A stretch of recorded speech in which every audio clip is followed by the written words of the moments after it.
Have you ever wondered what kind of mark you will have left on the people around you after you're gone?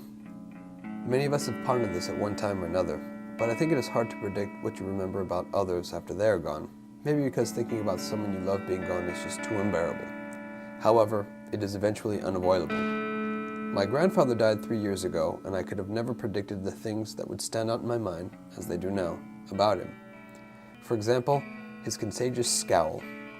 Everyone always tells me I look very serious or just plain angry, and I ask them, "Do you want to see a picture of my granddad?"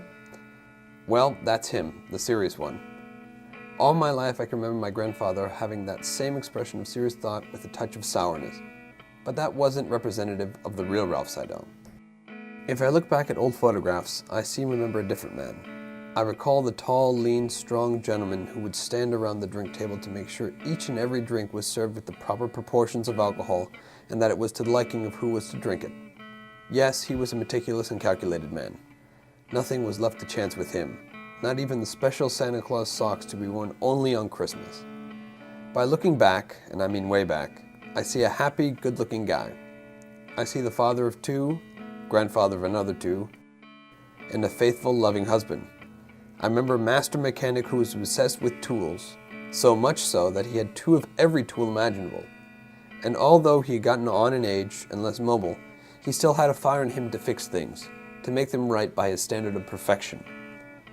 Now, he didn't always feel like fixing everything, but if you bugged him enough about it, like I used to, he would.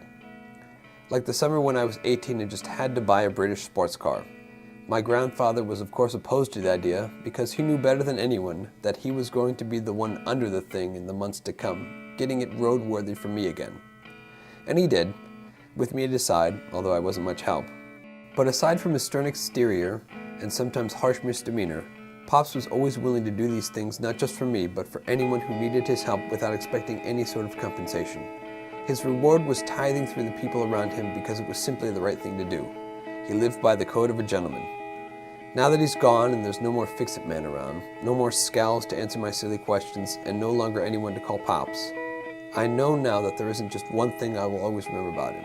It is everything he was that lives on in me and goes beyond the solitary moments of his life captured in photographs.